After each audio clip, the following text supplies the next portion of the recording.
বঙ্গবন্ধুর সঙ্গে 52 সাল থেকে পরিচয়। উনি আমাদের টাঙ্গাইলে যে বাসায় এক রাত ছিলেন। আর 58 সালে আইয়ুবের সামরিক শাসন জারি হওয়ার আগে বেগম মুজিব এবং হাসিনারা ঢাকায় আসছেন, মন্ত্রীপাড়ায় ওঠেন।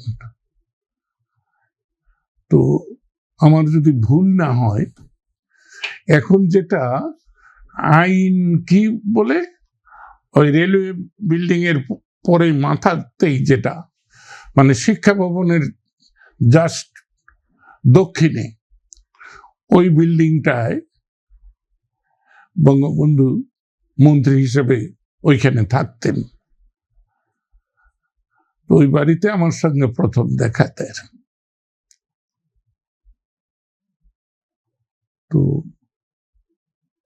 এবং আমি কিন্তু বলবো যে ৭৫ পর্যন্ত শেখ হাসিনার মতো স্বচ্ছ মানুষ খুব কম ছিল।